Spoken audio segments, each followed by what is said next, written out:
video shows a white Ford SUV backing into a handicapped parking space.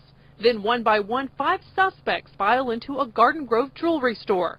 The masked men then attempt to rob the store at gunpoint. It was rather obvious it was going to be some sort of a smash and grab plus takeover type robbery, but it seems that it was going to be a quick in, out, and then get back in the vehicle. It was a quick in and out, 15 seconds to be precise, as 2 of the suspects armed with handguns trained their weapons on employees and a single customer. The 3 others opened pillowcases and demand cash, but barely half a second later, they would leave empty-handed, chased out by one very angry store owner. The store owner was in the very back of the store, and through a small window that separates the main area of the store to this back room, she armed herself with a handgun. As the suspects barge in, they order everyone to the ground, thinking they have the upper hand.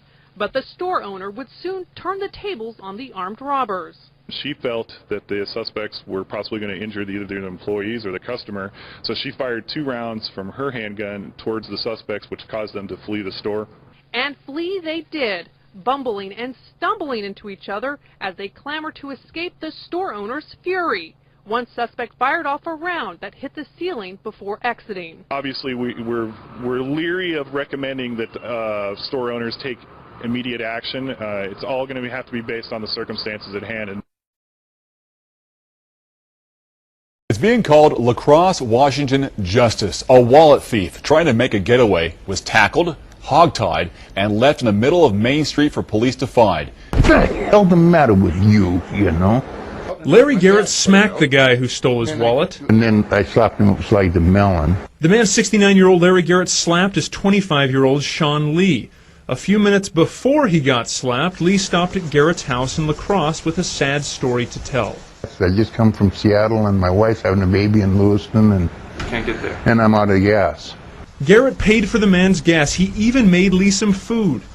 Oh, God, he was so hungry he had eaten 3 days, so I said, well, I'll get something to eat. Garrett had just finished heating up a plate of frozen taquitos for Lee when Lee stole his wallet. And I went over to put my card in my billfold, and my billfold was gone. And then took off. Boom, he was gone. That somebody could run like a deer.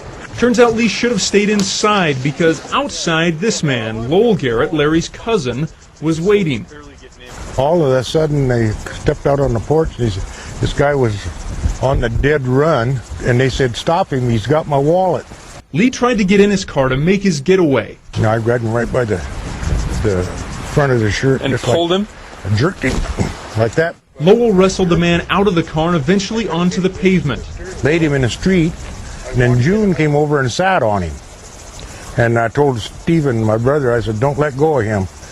And I went and got some plastic ties and put on his feet, on his legs. They tied Lee up and called the police.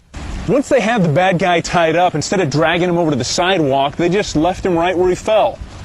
Smack dab in the middle of the road. Why'd you leave him in the middle of the road? I wasn't going to let go and move him or nothing. He was disabled. I wasn't going to take a chance on him getting away. So there Lee sat. You leave that rope alone or else I'll break your fingers.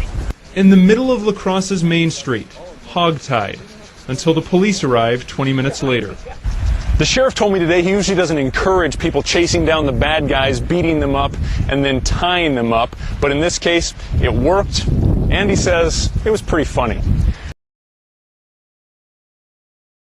Just minutes after a man with a gun tried to rob a business in our area, he ended up on the floor, unconscious. Behind the counter at We Buy Gold in Hendersonville, you'll find Derek Mothershead, or Rocky, which is his new nickname. I had a lot of adrenaline going. Friday night, just before closing, a man wearing a hoodie and a bandana walked in. You know, he told me he had a gun, and he even flashed it. Store surveillance video shows him come behind the counter. You know, I stood up and threw my hands up and said, you know, take the money. Normally, Mothershead is armed. You know, I would have shot him. But on that night, Mothershead, a big fan of mixed martial arts, wasn't. So he used the gun he was born with. You know, I got the money, and he had a bag out, and instead of putting it right into the bag, I stuck out here and I said, just take it, just take it. And so when he reached out, you know, I took a step in and I cocked back, I preloaded, and I hit him. I hit him hard. Like I said, I hit him with everything I had. The would-be thief was knocked out cold. At the time, you really don't think you hit somebody as hard as you do, but looking back at the tape, I say I hit him pretty hard, I guess. Turns out the weapon was a pellet gun. When I pulled it out of his, if he had it in his waistband, when I pulled it out of his waistband, I kind of just started laughing. Mother said dragged him to the desk, held him down with one hand, and called 911 with the other. Eventually, the guy came to. He kind of begged me to let him go. Instead, Mother said made him clean up his own blood while they waited for police and paramedics. Just really not even worth hitting us. We got a fast retrieval money system in order, and we really don't carry that much money to begin with, so there's no point in hitting us. His point, which he made clear on Friday, is that if you hit them, you'll be hit back. There was just an opportunity there where I thought that I could actually, do something, and he could actually get, justice could be served. And take a look at the man Hendersonville police identify as that would-be thief, 25-year-old Mostafa Hendy. He remains behind bars on a charge of attempted robbery with a dangerous weapon. Tonight, his bond has been set at $100,000. Right now at 11 o'clock, a neighborhood is on edge following a frightening attempted break-in that's all captured on camera. The home surveillance video is crystal clear, showing the actions of 4 suspects trying to make entry into this house in the 500 block of Burnham Road. The first suspect knocks on the door at 10:30 Tuesday night, then looks right up into the camera overhead.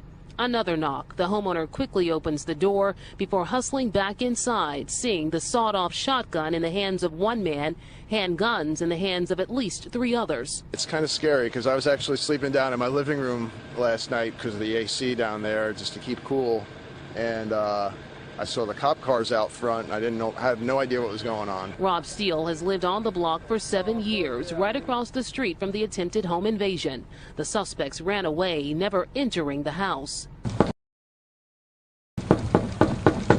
We found no one at the home hours after the terrifying footage surfaced.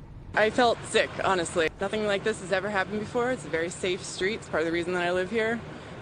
This is shocking. Rattled nerves and frightening images that are hard to shake. I think that it'll always be in the back of my mind now. A London Porsche owner has learnt the hard way not to park illegally.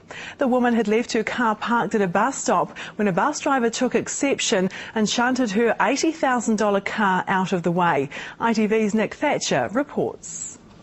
When Emma Freeman parked up her Porsche and popped out to the cash point, little did she know that a parking attendant with a CCTV camera was watching. But what that camera caught next took everyone by surprise.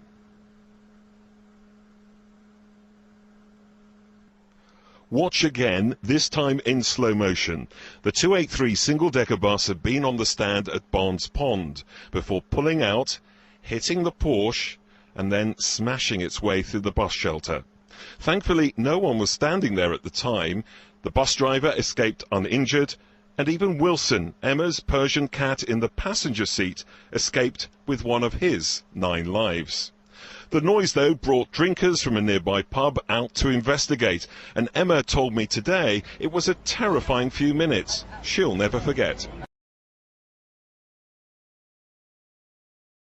From victim to suspect, a Springfield man is in court answering rape charges after he was shot in the face. Now, we first told you about this shooting earlier this week. Shelby Costo explains how the real victim got a hold of a gun. Right now, Dwayne Portman is locked up here in the Clark County Jail. Police tell me he raped a woman inside a Springfield business, and she fought back. Police say Dwayne Portman was shot in the face by the victim. We were the only news crew in a Clark County courtroom as he answered to rape and kidnapping charges. Police say the attack happened here at the Labels for Less store on East Main. Investigators say at 3 a.m. Sunday morning, he held a gun to the woman's head while he raped her and held her against her will. Reports say the woman was able to wrestle the gun away and then shot him in the face and was able to escape. I'm glad she's safe and that I guess he deserved what was coming to him. The owner of the shop wouldn't go on camera, but tells us Portman was an employee that would do cleaning here from time to time. Angela Bozarth enjoys shopping here and hopes the attack doesn't hurt business. I think I still just feel safe enough to come during the day, and I think with enough people around it would be okay.